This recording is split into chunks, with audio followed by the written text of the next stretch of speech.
So this is the formula. So I call it turning emotional lead into gold. This is the 4 R's of alchemy. Transmute triggers into truth. The trigger is going to be there. This is part of our base formula. The reaction is also needed there. If not, if we don't have this reaction here, 2, 3, and 4 will no longer be there either. But we got to learn how to turn emotional lead into gold flawlessly until we don't have an energetic response this way. So we have our reaction, whatever your reaction is. If this trigger, we can talk about a trigger now that's a bit more personal. Okay, your significant other, you are sick and tired that they're not paying attention to you. And I think this is an incredible example because I was speaking to a woman. She was, she was in her later years. Like she had been married for at least like 40 years. She was like married for like 40 years. And she was talking to me about how her husband doesn't pay attention to her and how it's really upsetting to her. She gets emotionally charged because of it. And I know a lot of you guys can probably relate to this, maybe if you haven't been married 40 years, but I know so many of us can relate to this. We've all experienced this. Man, woman, doesn't matter. We've all experienced it. And so I actually, all of this kind of started from her story because I thought, a part of me thought, oh, I can relate. I've experienced that. But then a part of me thought, you've been married 40 years. And I was just able to see her abandoned inner child. And I that's all I could see. I could just see her inner child. And I was able to like see her go through this pattern her entire life, which caused this beginner's mindset to always be there. She was never able to get past it. And so what she's complaining about now, after being married 40 years, is probably the same thing she was complaining about with her boyfriend in high school. Probably the same thing she complained about when she was a little girl. I mean, I'm now starting to kind of elaborate here, but it's safe to say that for someone out there, this is their story. Maybe it's your story. And so there is a part of her that always felt that way. And she was focused on it now, but I wanted to know what the root cause of it was. I knew it had nothing to do with her husband. And so that's the example I wanted to kind of go on when we're talking about the 4 R's of alchemy. So if you find yourself constantly being etched at, like picked at by a trigger in your life with someone or something that's extremely personal to you, let's see how we can approach it into a way to transmute triggers into truth. Because it's always going to poke at you because it's wanting your attention and it's not going to stop. It will not stop. Karmic loops will not stop until we figure it out. So you're going to have the reaction, and your reaction will depend on what's going on that day. Okay, you have the reaction. Let's say your reaction was you freaked out on your partner and you made a big deal about something, and they have no idea why now. And now something has blown itself out of proportion. You can't undo that, basically. You still haven't been able to undo that. But now, and that's hard because I know I've experienced having reactions where immediately after I started feeling guilty about it. And now we have even another layer to work through versus before, at least the ego is like, oh, whatever, they deserved it. But now we have another layer of like, oh, now I feel guilty. So if you're conscious enough to at least realize your reaction was totally not called for and it was low vibrational and it was not a conscious reaction. If you are conscious enough to realize that, then we're getting somewhere at least. But we don't want to hold on to the guilt. We don't want to hold on to that reaction. What we do want to hold on is how our body reacted to it. We don't want to hold on to what caused it. That's the trick here. This is going to be number 2, response override. But we do want to stay in the reaction longer. Not our external reaction, but what happened internally. Stay in the reaction longer or revisit it while you survey and understand how it's working through your system. Stay out of the mind. When we can allow our bodies to guide us, it's a map. You have the reaction. It's going to cause a huge physiological response. Maybe you're screaming, maybe you're crying, maybe you're holding yourself, maybe you're pacing back and forth. Stay in there. Stay in the body. It is your map. If your mind wants to kick in, get out of there. Bring the energy down. Down wherever you're feeling it. So the next one, response override. We want to definitely have an override of the response. We had talked about the response being the learned behavior.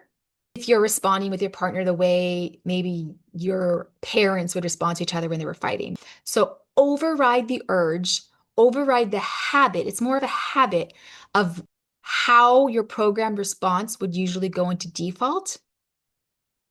And a way to begin to do this, because this is probably the hardest part, is to remember 3 rules. Silence is golden. And when it comes to interpersonal relationships, we are wanting the other person's validation as well. Even though you're angry at them, we want their validation. So we think that if we talk, that we'll get that from them. And we're seeking external validation. Again, we don't want that. Huge one, rule number 2, don't take anything personally. The moment you start taking it personally is the moment that we're stepping out of the alchemist archetype and going into the victim mentality, going into the beginner's mind. It's not personal. Rule number 3, 0 blame. There's no one to blame. There is no one to fight with. There's no one. What you're experiencing is a trigger. Remember, the trigger is only exposing the wound. So the ego is not wanting you to at all comprehend that, and it's doing a good job of it. So the 3 rules again are silence is golden. This is when you're trying to not have the response, the explosion. This is when our energy went from the reaction of contracting, and then now we want to explode or we want to run and hide. You might want to avoid it too. This is a huge one I haven't mentioned yet. You might want to avoid it. You might be going into avoidance because you don't like conflict. And it's going to depend on whoever you're around. There are some people you don't want to have conflict with. There are some people that you do want to have conflict with. So both of these responses, we need to override them. And the way we can do that is to just remember these 3 golden rules. Silence is golden. Don't take anything personal. And there's no one to blame. 0 blame. If you blame, you're a victim. We're going to get into the root next. But before we get to the root, this is going to trace the link to unbind it. You can really work through this by then going, if you've gotten to this point where you did not engage and you're experiencing the trigger, but you're remembering this, you're remembering how the alchemist works through it, ask yourself, what if I didn't take any of this personally? What if I don't believe my looping thoughts? What if I just let it go? What would be waiting for me? Because when you don't blame, you don't hold, you don't carry the anger, you don't give away your energy, you don't play this game, you don't allow these attachments, these cords to linger. And so then what are you left with? You're left with your ego going, huh? It's real quiet now. And I thought the example I was giving about a woman who was married for 40 years,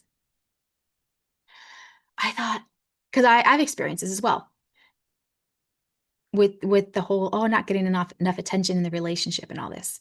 And I thought, what if all this energy I'm using,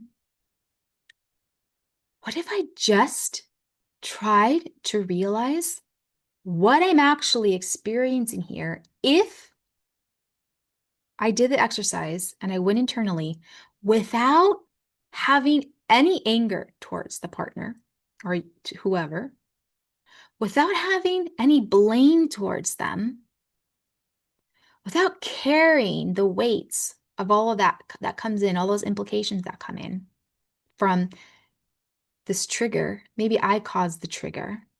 Maybe I had a chaotic response. What if I just didn't blame them at all? What would I be left with? Why am I feeling this way? And so then you start to kind of get into the root, and you're not carrying the energetic baggage, and you're now experiencing this from a completely different perspective. And if someone who's been married 40 years tried this approach a couple times, they would let go of a lot of resentment. They would let go of years of resentment. They would be left with a little bit of truth and maybe opening themselves up to more love. Maybe now seeing their partner with a different lens. Maybe now they don't see their partner as the one to blame. Maybe it's not their partner's fault. And now this is becoming a very specific example. But I ask you to look at this example in your own perspective, in your own way. Think of a time that has come up for you where someone in your life, someone personal that you love, these types of dynamics are at play. You know, the ones that if they poke, you poke, and even if you, have been doing all the work, because I know you are, I know you're doing all the work, they're still going to get you to a place where you're regressing. And you're playing in a way where the beginner's mind is completely taken over and the ego is thriving. And the root cause is left dragging you into the old realities, and you're desperately trying to move forward into the new reality. And you're somewhere in between. And personally doing this myself in the relationships in my life has left me, it's like dropping this weight that just allows you to just like, I don't need to carry that. And I don't have to have this perspective of this person because we want to be at a neutral space. We want to be balanced. So it's not even so much, oh my gosh, I love you, I love you, I love you. Or I hate you, I hate you, I hate you. How can you remain balanced so that you don't fluctuate in times of you might be encountered with a trigger. You might be left with the heart space opening up a little bit more. I guarantee you. Because what's happening is aspects of our soul are coming up sometimes. Fragments. Soul fragmentation. I have a 2-part series on that. I don't know if it's 2 or 3-part. I think it's a 2-part series. I'm going to link that below. It's about soul fragmentation and returning the soul home. soul retrieval. And so a lot of times we can clear things like this once we start to get to the root, which is number 3. So number 3, the root. This is when you, the inner alchemist, begin to get to work, extracting and sifting through the imprints, all through presence and intuition. Ask yourself, what am I experiencing? Ask myself, what I'm experiencing at this moment reminds me of the time that ... So this is a good journaling prompt. This is a good inner dialogue, inner contemplation to have. Where are the sensations leading me? If you're, because we had the reaction, and I told you, stay in your reaction, let the body be the map. Response override, you're going to want to yell back. You're going to want to call someone. You're going to want to retell it, replay it. Don't go there. Don't go in the mind. Stay in the body. Once you're in the body and you're experiencing the sensation, ask yourself, this reminds me of the time that. You will begin to get like visions and glimpses and remembrances of what this reminds you of. And many times it's going to trace you back to childhood memories, like I said. Write it all down. Experience it again. Write your story. I think that's one of the best things you could possibly do when you encounter a trigger is to write down your story. Like if you're writing a book, and have it be like a chapter in your book, maybe a paragraph in your book, maybe a page of what this reminds you of. And I'll share something personal. I had my own experience, and I had traced it back to a childhood memory of just fighting parents and having to leave the house. And yeah, it all stemmed because I was being asked to leave a restaurant, and I didn't know that they were going to be closing at a certain time. And I felt very vulnerable, but I interpreted it as like offended. And I thought, why did this impact me? I had to leave. It was dark out. I wasn't ready. I didn't want to leave. I didn't feel like I got the customer service I should have gotten, or like, actually, I was feeling that I didn't feel like I was getting the love. I didn't feel like I was lovable at that moment because I was being asked to leave. There was a rejection. When all these people were doing, they'd probably been working 10 hours. They want to go home. It's not their fault that I didn't know what time they closed. And so I went home and I did the journaling prompt. I just said, what does this remind me of? And it led me back to a time when I had to leave the house because of arguing parents. And I wrote it all down. And it was like, I wrote it down in a way where it felt like this was going to go in my book. And so when you do it this way, you get to really experience it emotionally in your body. You get to relive it. But since you're writing it down for your book, your legacy book of your life, you get to be the observer again. You get to like peek into there. So like I said, you will get visuals of what it was and go into there. Go into the labyrinths that might appear and might lead you somewhere else. This is what the alchemist does. The alchemist experiences these things as the observer, and you might have physiological responses, and you know what that is? That's you clearing it out. So if you get emotional, know that you're clearing it out. If you get angry, know that you're clearing it out. You're not holding on to it. You're not collecting it. You're actually releasing it. So this is how we trace the link to unbind the root. We're now getting to the root cause, because once you figure out what this reminds you of, right? What this feeling of, oh, they're not, my husband or my partner's not paying attention to me. You have the reaction, you have the response override. What does this remind you of? It's going to take you to the root. So this takes us into rewrite. And the root, I just want to mention really quickly, is going into ceremony. This is your ceremony. And it's not a ceremony like traditional, like plant medicine ceremony. This is your inner alchemist ceremony. This is where you encounter what's really going on, and you take it very seriously in the sense that your focus is all there. Understand that your focus is the most precious commodity. And so overriding the replaying and retelling of someone else cutting in line or not paying attention to you doesn't get you anywhere at all. But now going into ceremony, going within, being our own shaman and healing ourselves this way, I would really approach it this way too. I would really approach it in a way where you've created your sacred space, however you do it.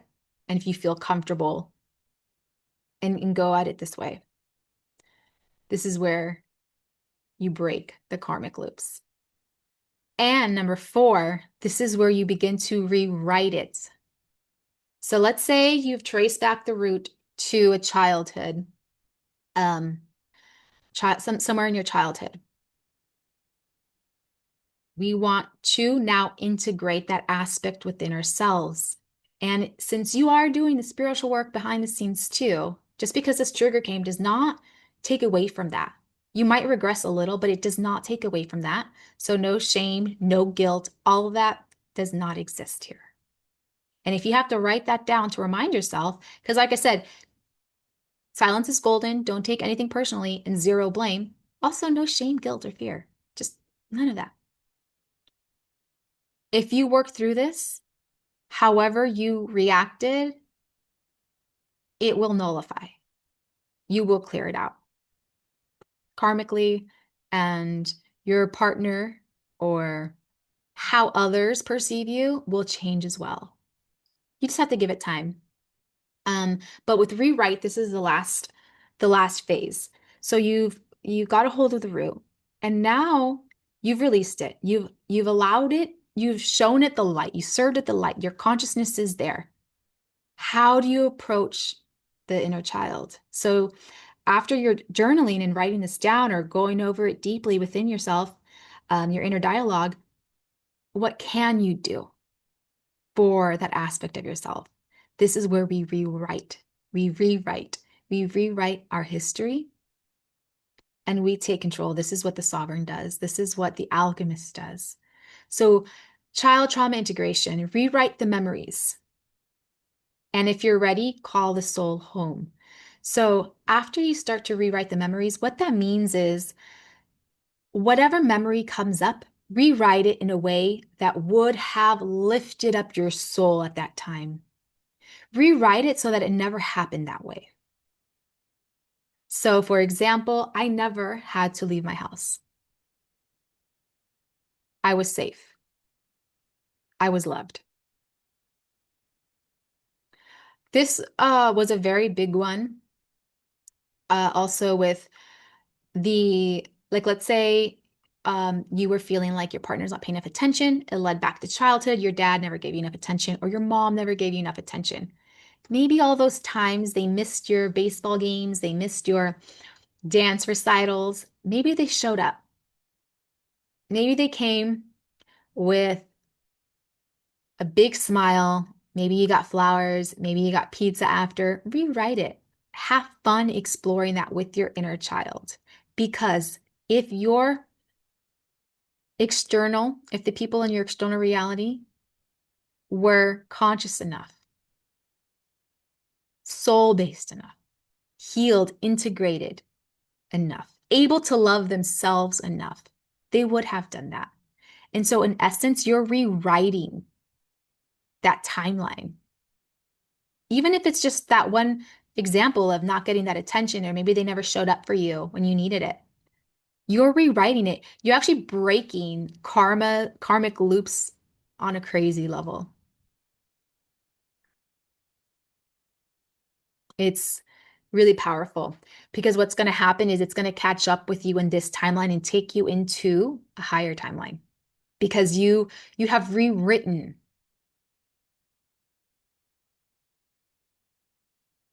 what happened then. And time runs like this. It's not linear. So you still can capture that. the way you're going to create new memories now as well with people in, oh, this lighting. Hold on one second. I didn't have the camera up there. Okay, so you're going to have a completely different type of relationship as well with your loved ones. You're going to hold more love, understanding, and compassion, because if they can't do it for you, then you have to do it. It's not about avoiding. And if you're able to release it without any of this, all the more better. But if you're being triggered, then it's still there. And this is the way of the alchemist. This is how we turn emotional lead into gold. This is how we rewrite and break family cycles, family patterns. You now are learning how to be there for someone else on such a heart-based, conscious level, because you're doing it for your inner child. So now you will be there for others in that same way too, because you've done it for yourself. And again, everything we've encountered from people in the outside world, they are only giving us what they can give themselves. So if you find the root and rewrite it, you are giving that to yourself, and you will now give it to others. And that's a beautiful thing. I think we're going to end this here. I did have so much more to share with you guys. And we can continue the conversation as well. So I would love all of your thoughts, experiences, anything you feel comfortable sharing. I would love to hear it. You can leave a comment below, or you can email me. Check out the links in my description. Please like the video. Please share this video to anyone else you think has the ability to alchemize these triggers that are coming up so quickly for us. They are coming up so quickly, and we are being asked to grow. We are being asked to approach things differently, more consciously. Thank you for being here. I will see you guys soon. Talk to you later.